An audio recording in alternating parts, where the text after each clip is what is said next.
She's being tortured right now. She's terrified. Somebody has my daughter. You better turn up. You better be there when I shake. Hi guys, welcome to the vlog. It is Monday night? Yeah, Monday night? Tuesday night. Oh my gosh, my brain. It's Tuesday night and it's the last night that Kylie's 13. My baby's gonna be 14. She was born tomorrow at 7:03 a.m. And actually the day that we took her home from the hospital, it was snowing in Alaska. So how crazy is that? I don't think it'll be snowing this year. We are sitting down to have, what are we gonna eat, Riker? Noodles. Spaghetti. Kylie's favorite dinner. Oh yeah. So that's what we're having for dinner. I just got done decorating Kylie's birthday cake. I posted a picture on my Instagram. If you want to see it, you can go take a peek at it. Yeah. And then Natalie and I are gonna sit down and tell you the story of her getting kidnapped. So speaking of Kylie, look at her over there. Look how cute she was. Oh my God. My little baby girl, so cute, cute, cute. Oh, and there's little baby Natalie. Oh my gosh, they grow up too fast, you guys. Hadley, is your sister turning 14? Yeah, I'm gonna be turning 14. Can you say happy birthday, Kylie? She gets to wear her pretty dress this weekend at home. Have they seen it? Oh yeah, they have.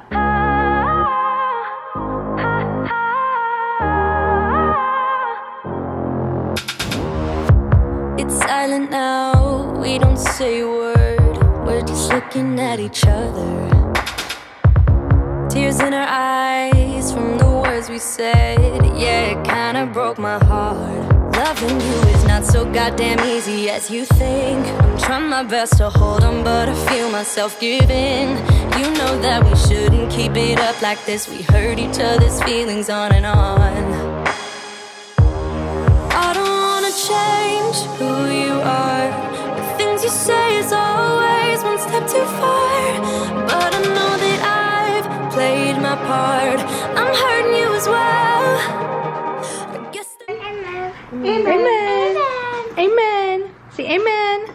All right, you guys, so dinner's done and I got this boy. He needs a bath because he has spaghetti all over his face. And I'm not a singer, so pretend like I didn't just try and sing that.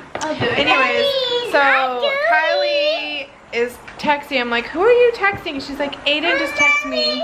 Aiden is her boyfriend, and what did he say? He asked me what I wanted for my birthday. And she's like, I don't know what to tell him. She said just your heart. Aww. I just want to see what he says. I want to see what he says. My screensaver. Is that you and him? No. Oh, is that when you guys went hiking? Yeah. That's a good picture of him. I know. Is he doing like a, that's not a peace sign. What is that sign? Is that like west side? No, it's like, what's up, dude? Aww. Look what he said. Wait, I already gave you that. Oh my gosh. That's the sweetest thing ever. What are you gonna say now? Mom. Are you gonna call him? You should. Mom, so at the pump. And then I was like, don't talk to my boyfriend like that. And she goes, And I was like, Kylie, you're not allowed to say that. Mom said you could date when you're 14. And she goes, and then he goes, no, we're already dating. I was like, Aiden! So I was just going through our bookcase, getting rid of some books because we have way too many books, things that my kids have already read and they're not going to read again. And I found this Brain Games Kids Toddler Time, and I just want to see what my son knows out of it. I am not expecting like a lot, to be honest. Like the picture wise, I think he'll do really good, but as far as letter recognition, he's still got a lot of practice to do. He does recognize letters from his name though. So here, okay, what is this? Apple. Good job. What is this? Ball. Yep, C. C. C says cat. Good job. And what is this? D. D says cat. Good boy. E says Ear. ear. Good boy. And what is this? F. F. F says Right. feet. Feet. Those are baby feet. Baby feet. Yeah, how many feet are there? 1, 2, Good boy. What's that one? That's an ear. Who is it? A. A says. It's apple. And this is a. Ball. And this letter is a. What letter is this? B. Good boy! That is a B! Okay guys, so now me and Natalie are gonna do story time with you, and it's not a story from a long time ago, it's a story from like 3 days ago. Okay, so this is what happened, you guys. It's Friday morning, I'm in my bed asleep, and I got woken up to a text from Natalie, from Natalie's cell phone. I'll just say that, from Natalie's cell phone. And it was 7:39 a.m. and she said, "Hey Mom, I just wanted to tell you to have a good day and thank you for all that you do. You're a super mom and always will be. I love you." And then she put a heart and kiss emoji. And I don't know if you guys have teenagers that text. Most of the texts that come from my 2 teenagers are not telling me that I'm super mom and that they love me. So to wake up to that was a little bit bizarre. I mean, I'm just being honest. And I said, "Love you, where are you?" And the reason that I said, "Where are you?" was because I wasn't awake yet and it felt like Saturday to me. So I was like, if she's home in her bed, why is she texting me that? And she replied back. I sent her that at 7:40, and then she replied back at 7:40 and she said, "On the bus." And I was like, oh yeah, she's on her way to school. It's not Saturday, it's Friday. And then I replied back to her. I said, "You're so sweet, baby. Love you. Have a great day.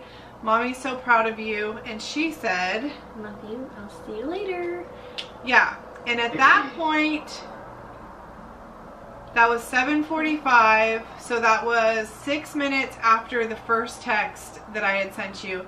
The other thing to know about the text is that she like typed out all the words, and usually Kylie and Natalie text to me and I don't even know what it's called. What is it called when you... Like abbreviations. Abbreviations. They text to me in abbreviations. So the full typed out stuff and all that kind of like had me feeling a little bit weird. And I instantly felt like something was off, and I don't know why, like just that gut instinct. And because I asked her where she was, she told me she was on the bus. I was like, oh okay, she's on the bus to school. And then she put her phone in her, she turned it off, put it in her backpack, and walked into school. And at that, probably that same time, I heard the bus drive by. And I instantly knew something was wrong. I was like, she told me she was on the bus like 6 minutes ago, and I just heard the bus leave right now. And I freaked out. I was like, somebody has my daughter, and he probably was watching her on her route every day of where she walks to the bus and knows what time she gets there. He probably took her phone and went through it and found Mom, because most kids probably have Mom as a contact. He took her phone and texted me so that I would think all day that she was fine. And so I was like, I'm gonna call her phone. And I called, and what happened? I didn't answer because of my backpack. I flipped out. It like validated what I already knew. I was like, this person is willing to text me, but as soon as I call, they won't answer. So then I tried to FaceTime. I won't answer. And by that point, I said, call me. She didn't call me. Then I said, police called, and that was at 7:50. No response. So I literally hopped out of bed, ran to the living room, and Kirk was making coffee, and I was like, somebody stole Natalie. He's like, what are you talking about? And I was like, she texted me at this time. She told me she was on the bus. I was like, this text does not even sound like Natalie. I was like, somebody has my daughter. And he grabbed the keys, jumped in the van, and started driving to the school because he was going to meet the bus driver to see if she had ever gotten on the bus. And at the same time, I called the police, and the police were like, why do you think your daughter's missing? This guy was really rude though. The police dispatcher was so rude, you guys. He's like, if you can't tell me exactly what she's wearing, how am I supposed to find her? There's a million kids trying to get to school right now. He was very rude. Hadley was screaming her head off because she was not used to me just hopping out of bed in a panic, and so she was screaming, and he's like, I can't hear you, you need to make your baby stop crying. He was not understanding in the least bit. But they ended up getting a police officer to our house like super fast, so that makes me feel really good that the police officers took it very serious and they got here really fast and they were ready to see what was going on. And when the police officer came in, by the time we got from our door downstairs to the living room, he was on like his little dispatch thing, and he said, your daughter's fine. And I like just burst into tears, and I was like, what do you mean? Like, what is going on? And he said, she's at the school, she just got off the bus. And at that time, Kirk had made it to the school, and what? So basically when I got to school, I got off the bus, but the bus driver asked me if I was on the bus. I said yes. He yelled out, he said, is Natalie G on the bus? And she said yes. And so then she asked him, do you need me? Or? And I asked him, I was like, do you need me for something? And he said, no, someone's just waiting for you on the bus. I was like, oh, okay. Get off the bus, and my dad's there. And he tells me, he's like, your mom called the police, you weren't answering phone, she tried to call you, she tried to FaceTime you, you wouldn't answer, so she thinks somebody stole you. And at that point my eyes were like so watery, there was tears running down my face. Why were you crying? Were you like scared, or did you feel bad? Or like, I kind of felt bad. And what did you feel bad about? Making you feel scared? Oh, and she's like, I was just trying to tell her that I love her. So anyways, Kirk leaves her at school, you go to class, and then what? Not even 5 minutes into class, I get called into the office. I was like, oh my gosh. And when you went to the office, who was there? 2 police officers. And what did they say? They had basically asked me if I knew what was going on, and I told them yes, and then they asked me why I sent the text. And I told them why. And what was your answer? Because the kids were sick, and so I was telling her how amazing mom she is for not giving up. Because Riker and Hadley have been sick for over a week, puking, fevers, diarrhea, snotty nose, super irritable, and my 7th grade daughter wanted to send me a sweet text in the morning, and yeah. So then what? And so then, after I was done talking to the police officers, one of the counselors there, she pulled me into her office, and she let me wipe off my tears and stay in there for a minute, and I went back to class, and I was in tears. So I'm gonna try and explain like why we're telling you this. I feel like the biggest reason, well, there's a couple of reasons. The biggest one is because now that this whole thing has happened, we have a plan for how we're going to prevent this from happening again. What you guys should do. We came up with a secret code, so as soon as she gets off, or as soon as she gets on the bus and then to school safe, she texts me a code word, and she deletes it every day so that no one can go through her phone and go to mom and see like any kind of code words or anything like that. And if anything else, you know, gets texted to me or I don't hear from her, we have a plan. So we want, yeah, we want other people to have plans, because in my mind, like, it all made total sense how and why I got this weird text from Natalie and how and why she wasn't responding. And I feel like some of it is like my own life experiences, like with my mom being missing for the last 32 years. Like, most people don't experience that in their life, so maybe they're like thinking, oh, you just overreacted, which maybe I did, I don't know. But when I was thinking some man has my daughter and he was trying to make me think that she had gotten on the bus and that she loved me so that I wouldn't like, it was in my head, it was like this person was setting it up so that they had all day to do whatever they had masterminded to my daughter, and I wouldn't know anything was wrong because she got on the bus and she went to school, and I didn't want me being wrong. Like, I didn't want, how do I say this? She'd rather be wrong than sorry. Yeah, Kirk was like, don't call the police, let me just get to the school and see if she got off the bus. And I was like, if somebody has her, all I can think is that she's being tortured right now, she's terrified, and all she wants is her mom. I'm not waiting for anything, because if it was real and that person didn't have my daughter, every second counts, and I wasn't willing to wait for anything. I would rather call the police and be wrong like I was, than to wait and hope that I was wrong. Yeah, so that's one reason that I want to tell you guys. The other reason I want to tell you guys is because we vlog our life, and this is something that happened in our life that's real, and I feel like it changed me probably forever.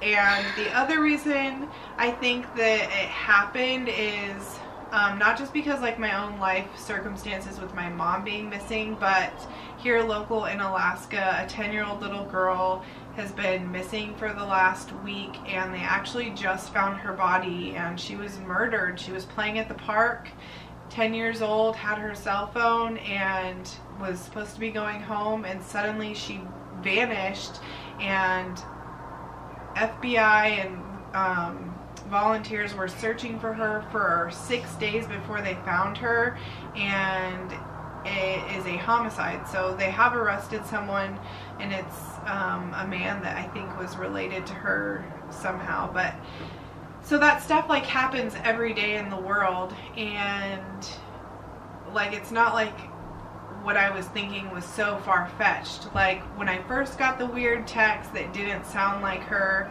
and then when she said she was on the bus, but it wasn't possible for her to be on the bus because I heard the bus come like 6 minutes after she'd even sent me that.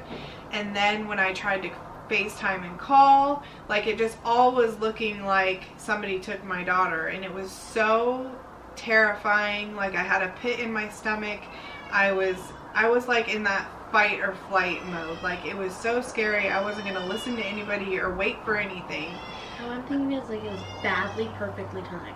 It was horrible. It was so scary, but I'm so thankful that I was wrong, and I'm so thankful that she's okay. But I'm gonna learn from this experience, and I think she is too, and so has Kylie and Natalie. And we have a plan now for communicating with each other so that we know that they're safe, and if something does happen to them, they can let us know and call the police and things like that. But anyways, so we just wanted to tell you that story. It's super scary, and people just need to think about those things, just like other things, like house fires and stuff. Like if our house caught on fire right now, do you know where the fire extinguisher is? Yeah, I have one in my bathroom. Okay, but what if it's up here? What if the fire's like in the stairwell? Then what? It's where the dog food is. Okay, good.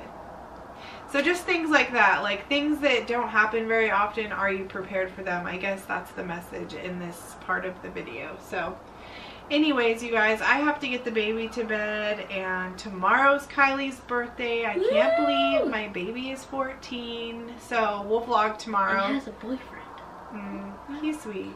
He's nice. He is. He's a good boy. He's growing on me. What? What? I'm just being honest. Anyways, so we love you guys. Give this video a big thumbs up. Leave a comment down below. And make a plan with your kids if you have kids or teenagers. Bye!